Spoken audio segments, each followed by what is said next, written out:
혹시 사시면서 여러분 스스로 이것만은 반드시 하겠다, 뭐 개인적인 다짐이나 또 목표를 세우신 분 계십니까? 그냥 대충 살다가 가는 거지요, 뭐 이러면서 사시지는 않을 거 아니에요. 우리 이춘희 성도님께서 90세의 연세에도 불구하고 성경 필사를 시작하셨다고 우리 이영환 장로님이 사진을 찍어서 이렇게 단톡방에다가 올려주셨어요. 아침에도 잠깐 여기서 말씀하시는데 도전을 받는다고 이렇게 말씀을 하시더라고요. 이렇게 우리 이춘희 성도님처럼 성경을 필사하거나 매일 새벽에 큐티를 하거나 또 매일 시간을 정해놓고 기도하겠다라고 하는 이런 어떤 목표를 정하신 분들도 계실 거예요. 지난 금요일 밤에 우리 이현호 집사님과 대화를 하다가 집사님이 나는 이제 좀 자전거를 타고 싶다 이런 말씀을 하시더라고요. 그런데 사람들은 왜 이렇게 자신만의 어떤 목표를 딱 세우고 그것들은 무엇인가를 지키면서 살아가는 것일까요? 아마도 그것은 자기의 정체성을 유지하기 위한 하나의 노력이라고 볼 수 있을 것입니다. 매일 자전거를 타거나 또 성경을 필사하거나 하는 것은 각자가 세운 목표와 또 자기의 정체성을 명확하게 하기 위해서 하는 그런 어떤 생각한 방법일 겁니다. 그런데 자신만의 목표를 이루기 위해서 이렇게 열심히 노력한다는 것이 그렇게 단순하지만은 않다는 것입니다. 왜냐하면 자전거를 타는 것을 예를 들어봐도 내가 내일 어디에서 어디까지 자전거를 타고 다녀봐야지. 그러면 그 자전거를 타기 위해서 체력을 비축해야 될 거 아니에요. 그러면 잘 먹고 또 피곤하지 않기 위해서 밤에 또 잠을 잘 자고 그런 어떤 준비 과정이 필요합니다. 또 어디서부터 시작해서 어디로 갈 것인지 코스도 미리 다 구상을 해보고 몸의 컨디션도 조정을 하고, 이것은 자전거를 타기 직전에 이루어질 수 있는 일은 아니잖아요. 그러니까 그 전날부터 미리 준비를 하는 겁니다. 저녁 늦게까지 과음을 하거나 몸을 망치도록 이렇게 시간을 허비하지는 않을 거예요. 그리고 자전거를 타기 위해서는 이 자전거가 잘 나가고 고장이 나지 않게 하기 위해서 닦고 조이고 기름치는 이러한 일을 준비를 해서 타는데 지장이 없게 할 것이고, 또 힘이 달리지 않게 되기 위해서 출발하기 전에 넉넉한 시간을 두고 식사를 또 챙겨 먹기도 할 겁니다. 여러분, 사실 이렇게 어떤 목표를 세우고 그것을 이루기 위해서 살아가는 사람들은 단순히 그 목표뿐만이 아니라 그 목표를 이루기 위해서 자신의 삶 자체를 바꿔야지 되기 때문에 그의 삶은 수많은 부분에 있어서 반드시 변화를 이루게 될 것입니다. 이제 대리 부부가 왔어요. 근데 저희 사위가 요번에 최근에 대리를 달았다고. 그래 이제 대리 부부라 그랬는데 대리가 되기 위해서 그냥 앉아서 그냥 주구장창 먹고 놀기만 해서 되는 건 아니잖아요. 준비도 하고 열심히 일도 하고 해야지 되잖아요. 그렇게 준비를 하는 과정 속에서 요리를 하는 사람으로서 어떤 요리를 더 잘해서 사람들을 만족시키고자 하는 이런 일들이 있을 거 아니에요. 그만큼 변화가 이루어지고 또 자신이 요리한 음식을 먹는 것을 일해보면서 또 흡족한 마음이 들고 더 잘해야 되겠다라고 하는 생각들을 품게 되는 거예요. 오늘 본문에서도 보니까 비슷한 내용이 등장을 합니다. 그것은 하나님께서 이스라엘 백성들에게 그들이 살면서 반드시 유월절을 지키라고 하는 이 명령을 하고 계시는 것입니다. 하지만 이 명령은 단순히 유월절이라고 하는 이 절기만을 지키라고 하는 것이 아니라 크게 본다면 이스라엘 백성들이 대대손손 하나님을 경외하고 섬길 수 있는 그러한 자세와 태도를 가질 수 있도록 하라는 것입니다. 그래서 오늘은 이 말씀을 중심으로 하나님께서 이스라엘 백성들에게 명령하셨다 유월절을 지키라고 하는 이 의미가 무엇인지를 함께 나누어 보고자 합니다. 오늘 본문을 좀 이해를 해보자고 한다면 이제 이 본문을 통해서 하나님께서는 이스라엘 백성들에게 유월절을 지키라고 지금 명령을 하고 계십니다. 이 명령이라고 하는 것은 지켜도 되고 지키지 않아도 되는 그런 무의미한 명령이 아니라 반드시 지켜야만 되는 그런 명령으로 이해가 되었습니다. 그래서 이스라엘의 모든 백성들은 5절에서 보듯이 첫째 달 14째 날, 그냥 우리식으로 말을 하면 1월 14일인데 애굽에서 탈출을 하고 난 다음 달 첫째 날, 그것을 유대력으로 이제 니산월이라고 하는데 1월 14일로 이야기를 하는 겁니다. 그때의 유월절을 지켰습니다. 그런데 6절부터 7절까지를 보니까 한 가지 문제가 생겼어요.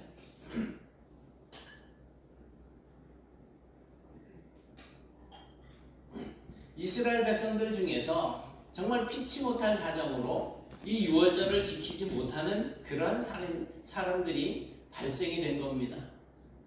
이 사람들은 그래서 단체로 모세 앞으로 달려가서 자신들의 의지와는 상관없이 자신들이 부정하게 되어서 하나님 앞에 설 수 없는 이런 상황이 된 것 때문에 유월절을 지킬 수가 없게 되었는데, 자신들이 유월절을 못 지키게 되는 것은 받아들일 수 없다는 것이었습니다. 그 말을 들은 모세가 가만히 생각을 해보니까 이 사람들의 말도 일리가 있는 거예요. 자신들이 직접 죄를 범한 것도 아니고 자신의 의지를 따라서 유월절을 지키지 않겠다라고 하는 것도 아닌데, 단순히 자신의 가족 중에 누구 한 사람이 죽어서 자신이 그 시신을 가까이 해서 만짐으로 말미암아 부정하게 됐잖아요. 그런 상태에 있었기 때문에 유월절을 지키지 못한 것뿐인데, 그것 때문에 아예 유월절을 지킬 수 없다라고 하는 것은 공평하지 않다라고 생각을 했습니다. 그래서 모세는 그들에게 그러면 조금만 기다려 봐라. 내가 하나님께 너희의 사정에 대해서 말씀을 드려보고 어떻게 대답하실지 한번 여쭤보겠다라고 말을 합니다. 그렇게 모세가 하나님께 여쭙자 하나님께서는 실제로 말미암아서 부정한 상태에 있었든지 여행 중에 있었든지 첫째 달 유월절을 지키지 못한 사람들은 두 번째 날에, 그 다음 달 14째 날에 유월절을 지키도록 하라라고 하는 이 말씀을 주셨습니다. 하나님의 명령에 의하면 이 두 번째 유월절을 지키라고 하시는데, 그것은 이제 이하루월이라고 그래요. 니산월 둘째 달을 이하루월이라 그러는데, 그 이하루월 14째 날 저녁부터 지키라고 하는 것입니다. 그래서 니산월은 한 4월, 그리고 이하루월은 한 5월경이 되는 거예요. 그래서 6월절이 첫째 달 6월절이 6월절에 무슨 일이 있었어요? 예수님이 잡혀서 십자가에서 죽으셨잖아요. 6월절 어린 양 잡아서 문인방 설주에다가 이렇게 피를 바른 것처럼 예수님이 6월절 절기에 돌아가셨단 말이에요. 그래서 4월경에 보통 이제 우리가 고난주간이나 부활주일 이렇게 3월 말에서 4월 초경에 이렇게 거의 이제 걸리게 되죠. 그러니까 모든 이스라엘 백성들은 누구를 막론하고 한 사람도 빠짐없이 이 유월절이라고 하는 절기를 지켜야만 하는 것입니다. 그런데 하나님의 말씀이 여기서 끝나지를 않습니다.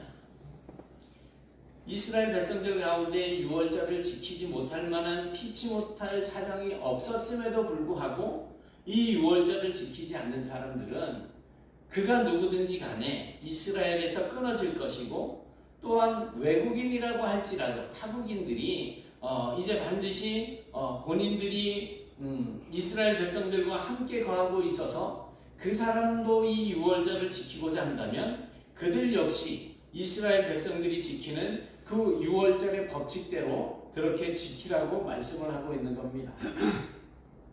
그러니까 하나님의 의도는 모든 이스라엘 백성들 그리고 이방인들 유월절을 지키고자 한다면 반드시 유월절을 지키라고 이렇게 명령을 하는 것이었고, 만약에 이스라엘 백성이면서도 정당한 사유가 없이 유월절을 지키지 않는다면 그는 이스라엘 중에서 끊어지게 될 것이라고 말씀을 하는 것입니다. 결국 이스라엘 백성들에게 있어서 유월절을 지키는 이것은 선택의 문제가 아니라는 거예요. 내가 하고 싶으면 하고 하기 싫으면 안 하는 이런 문제가 아니라 반드시 행해야만 하는 필수적인 문제입니다.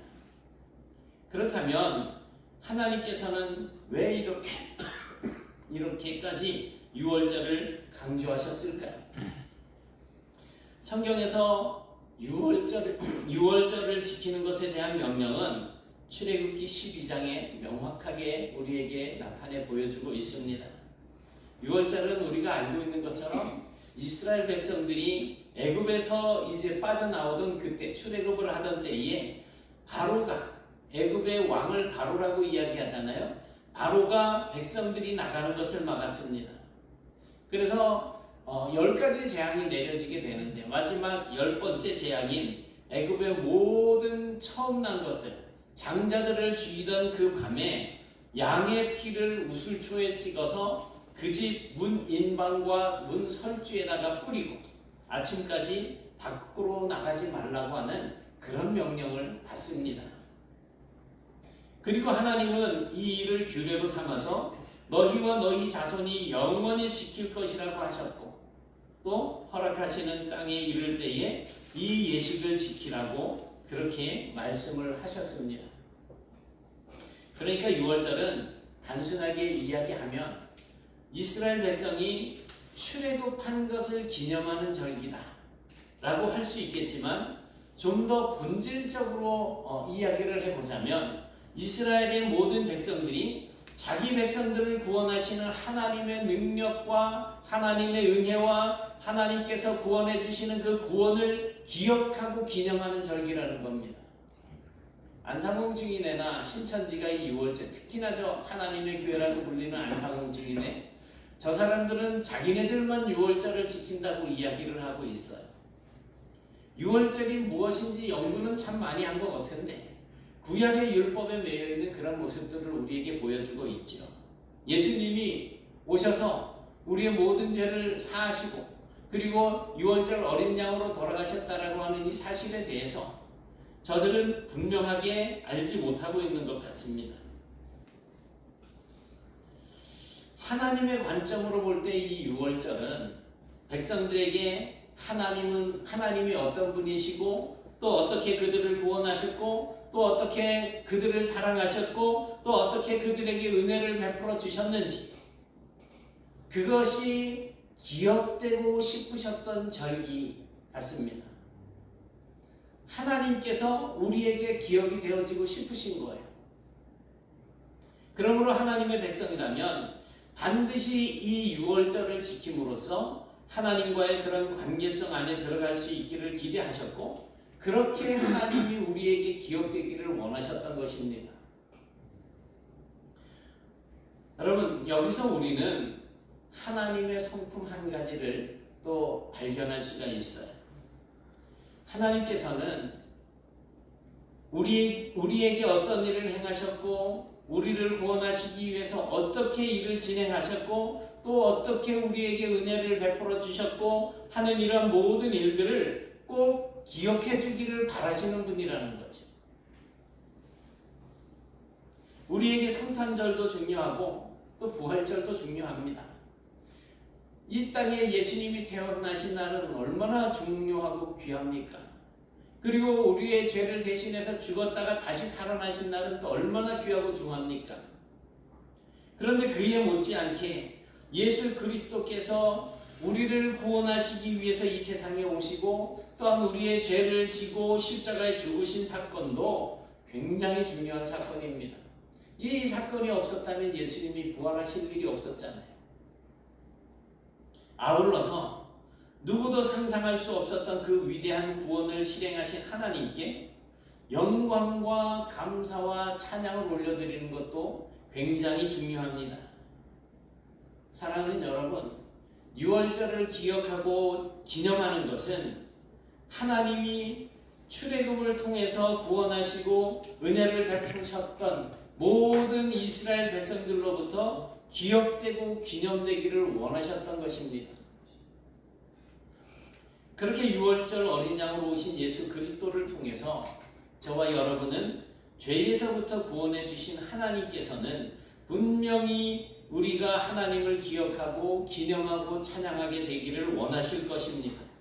그러니 우리를 구원하신 하나님을 반드시 기억하시고 기념하시고 찬양하시는 삶을 사셔야 할 것입니다. 처음에 말씀드렸던 자전거를 타기 위해서 이미 전날부터 준비해야 한다라고 말씀을 드렸는데, 그렇게까지 준비하고 자신을 철저히 관리하면 건강이 안 좋아질 리가 없습니다.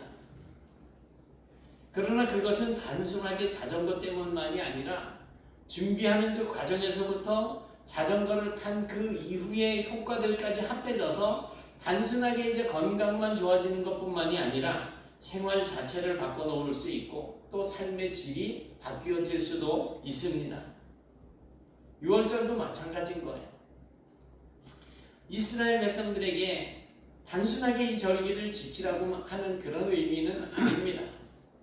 유월절을 지키기 위해서는 이스라엘 백성들이 준비해야 할 일들과 또 기억하고 주의해야 할 것들이 있습니다.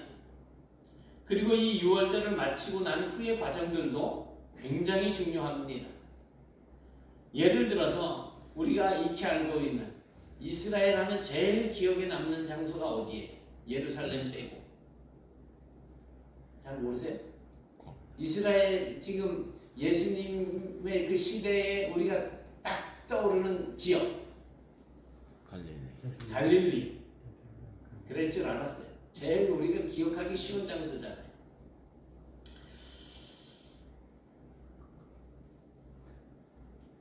이 갈릴리 지역에 살고 있는 이 사람들이 유월절을 지키기 위해서는 적어도 예루살렘 저 위쪽에 있고 중간에 사마리아 지역이 있어요.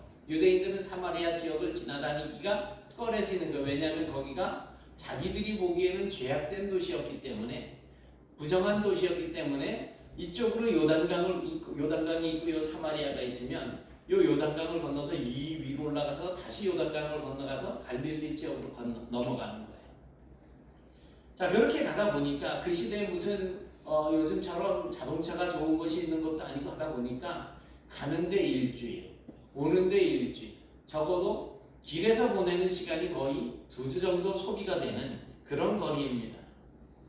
그러니까 이 사람들은 유월절을 지키기 위해서는 적어도 한 달 전부터 이 예루살렘으로 가는 그 여행을 준비를 해야 되는 겁니다. 그러니까 오가는 길은 왕복 2주일 정도의 시간이 있어야지 되고, 유월절 기간 동안에 또 예루살렘에 머물러야지 되는데 그것도 약 2주 정도의 기간이 필요합니다. 그러니 자기가 살던 그 집, 갈릴리에 자기가 살고 있던 그 집에서 떠나서 예루살렘까지 내려왔다가 이 예루살렘에서 2주 머물고 다시 올라가면 거의 4주 동안을 집을 비워놓는 거예요. 온 가족이 함께 떠나야 하는 왕복 여행을 위해서 이제 여비가 필요할 것이고, 또 이제 무엇보다도 흠없는 유월절 양을 준비해야지 될 것이고, 또 유월절 저녁 만찬을 위해서 준비한 이 만찬을 먹기 위한 그릇, 또 채소, 무교병, 포도주, 기타 많은 음식들을 준비를 해야 했는데, 이러한 것들을 가지고 다니기가 여간 불편한 것이 아니지 않습니까? 그래서 대부분 돈으로 준비를 해가지고 가서 예루살렘에 가서 필요한 것들을 돈을 주고 구입을 하게 됩니다. 이렇게 유월절 행렬은 이제 돈을 많이 소지하고 있었기 때문에 이들이 유월절을 지키기 위해서 이렇게 오고 가고 하는 과정 속에 이방인 도적대들이 이들을 그냥 탈취를 하게 됩니다. 그러니까 완전히 도적대의 표적이 되는 거죠. 그렇게 준비가 맞춰지면 이제 이들이 행렬을 지어서 저 갈릴리에서부터 요단강을 건너서 이리 내려와서 다시 예루살렘 쪽으로 요단강을 넘어서 들어옵니다. 그래서 건강한 남자들이 행렬의 앞과 뒤에 서게 되고 여자와 아이들은 중간에 서게 됩니다. 그리고 노인들은 나귀나 마차에 태워서 길을 가는데 저녁이 되면 동네에 들어가서 유숙을 하거나 형편이 여의치 않을 때는 이제 천막을 치고 캠프를 하면서 예루살렘으로 그렇게 여행을 하게 되는 겁니다. 예루살렘에서는 적어도 6월절 4일 전에는 도착을 해야지. 그래서 가족의 6월절 제물로 사용할 어린 양을 한 마리씩 구해서 이 어린 양이 흠이 있는지 없는지 검사를 받고 또 2주의 그 기간 동안에 성 안에서 머물 수 있는 그 방을 구하고 6월절 만찬에 사용될 그릇과 채소 그리고 음식들을 구하게 됩니다. 그리고 6월절 당일 아침에 누룩을 모두 제거를 합니다. 오후부터 성전 마당에서 시작되는 6월절 양 잡는 예식에 이제 자기의 가족의 양을 가지고 참석을 합니다.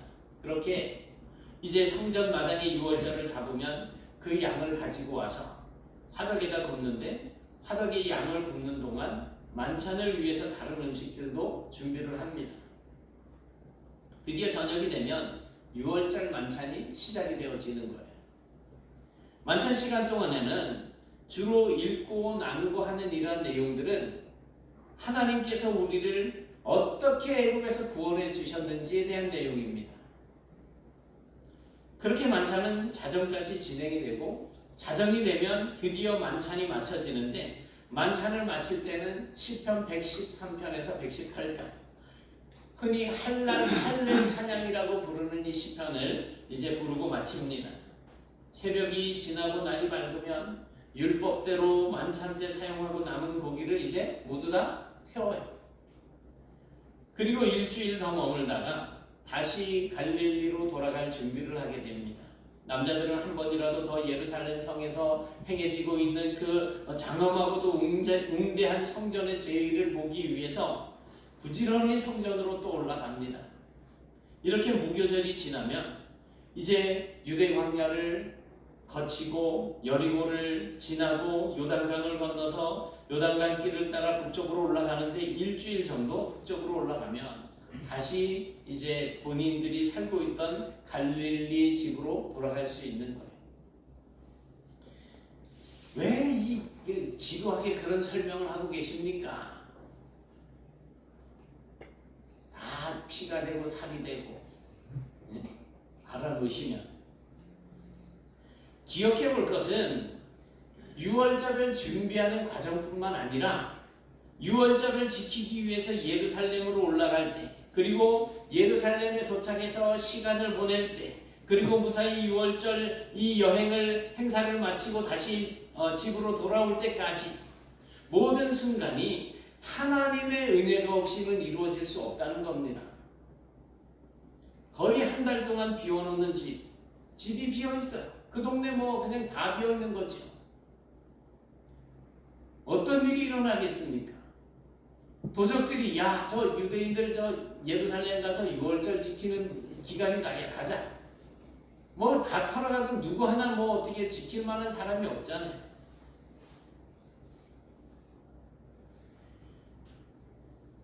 하지만 그런 것에 대해서 이들이 6월절을 지키러 이 예루살렘으로 갔다가 오는 그 기간 동안 이들에게는 어떤 마음이 있어요? 하나님께서 지켜주실 것으로 믿습니다. 가고 오는 그러한 과정 속에서 강도들을 만날 수 있는 상황에서도 하나님께서 보호해 주실 것을 믿었고 예루살렘에 도착해서 시간을 보내는 기간 동안 온전하게 자신들이 부정해지지 않고 6월절에 참석할 수 있게 되기를 위해서 그렇게 또 바라는 마음이 간절했을 거예요. 또 내려오는 모든 시간 동안 역시 하나님의 보호하심이 있어야지 된다는 것입니다. 그래서 이스라엘 백성들은 이 모든 시간들 동안에 반드시 하나님의 은혜와 보호하심을 간구합니다. 오로지 하나님만이 자신들을 보호해 주실 것이라고 하는 사실을 다시 기억하는 거예요. 오늘 이 자리에 나와서 예배하실 때 하나님께서 나를 보호해 주시고 하나님께서 나를 인도해 주실 것이라고 하는 이 사실을 마음에 담고 나오셨습니까? 여러분, 하나님께서는 이스라엘 백성들에게 유월절을 반드시 지키라고 명령하셨습니다. 그것은 단순하게 이 절기를 지키라고 하는 명령이 아니라 그 모든 과정을 통해서 하나님이 누구신지, 그 하나님이 어떻게 능력을 행하셨는지, 어떻게 은혜를 베풀어 주셨는지를 기억하고 기념하라는 의미가 유월절을 지키라고 하는 이 명령 속에 담겨 있는 거예요. 아울러 지금도 자신들이 인생을 살아가는 과정 속에서 과거에 자기 조상들에게 은혜를 베풀어 주셨던 것과 같이 그대로 자신들에게도 은혜를 베풀어 주시기를 간구하는 것입니다. 그런데 오늘날 하나님을 섬기는 저와 여러분에게도 이와 비슷한 내용의 명령이 있습니다. 누가복음 22장 14절부터 19절까지 말씀입니다. 같이 보시겠습니다. 시작. 때가 이르매 예수께서 사도들과 함께 앉으사 이르시되 내가 고난을 받기 전에 너희와 함께 이 유월절 먹기를 원하고 원하였노라. 내가 너희에게 이르노니 이 유월절이 하나님의 나라에서 이르기까지 다시 먹지 아니하리라 하시고 이에 잔을 받으사 감사기도 하시고 이르시되 이것을 갖다가 너희끼리 나누라. 내가 너희에게 이르노니 내가 이제부터 하나님의 나라가 임할 때까지 포도나무에서 난 것을 다시 마시지 아니하리라 하시고 또 떡을 가져가 감사기도 하시고 떼어 그들에게 주시며 이르시되 이것은 너희를 위하여 주는 내 몸이라 너희가 이를 인하여 나를 기념하라 하시지. 아멘. 여러분, 하나님께서는 자기 백성들에게 유월절 예식을 행함으로써 하나님께서 자신들을 어떻게 구원해 주셨는지, 어떻게 은혜를 베풀어 주셨는지 기억하라고 말씀하셨던 것처럼 오늘날 우리에게도 예수님의 살과 예수님의 피를 기억하고 기념함으로써 하나님께서 우리를 어떻게 구원하시고 어떤 은혜를 우리에게 베풀어 주셨는지를 기억하고 기념하라고 명령하고 있는 것입니다. 유월절을 지키기 위해서 정말 그들이 최선을 다했고 또 그 모든 과정에서 하나님을 무한 신뢰하면서 하나님의 보호하심을 기대했던 이스라엘 백성들처럼 오늘날 저와 여러분도 우리의 구원이신 예수 그리스도를 무한 신뢰하시면서 그분의 보호하심을 기대하는 삶을 사시기 바랍니다. 아멘. 그렇게 온전히 하나님을 예배하는 그런 삶을 살면서 주님께서 우리를 위해서 이루신 이 구원을 날마다 기억하시고 그 기억을 가지고 나와서 하나님을 예배하며 하나님께 온전히 영광을 돌리는 그런 복된 성도들이 되실 수 있기를 주님의 이름으로 축원합니다. 사랑의 하나님, 감사합니다. 이 시간 저희들이 하나님 은혜 가운데 하나님께서 이스라엘 백성들에게 유월절을 지키라 명령을 하셨고 또 주님께서는 내 살과 피를 받아먹고 나를 기념하라 라고 말씀하신 이 말씀을 통해서 우리가 정말 하나님께서 우리를 어떻게 구원하셨는지 우리에게 어떤 은혜를 베풀어 주셨는지를 늘 기억하며 살아갈 수 있기를 원합니다. 저희들의 마음에 세상적인 생각들이 들어올 때에 하나님의 은혜를 먼저 떠올리게 하시고 그 은혜를 따라서 세상의 욕심들을 제거할 수 있도록 도와주옵시며 우리의 모든 삶 속에서 주님께서 온전한 주가 되어주셔서 오직 주님의 은혜를 기억하고 주님의 그 사랑을 기억하고 주님의 구원하심을 기억하는 삶을 통하여서 온전히 하나님을 예배하며 영광 돌리며 살아갈 수 있도록 인도해 주시옵소서. 예수님 이름으로 기도드리옵나이다. 아멘.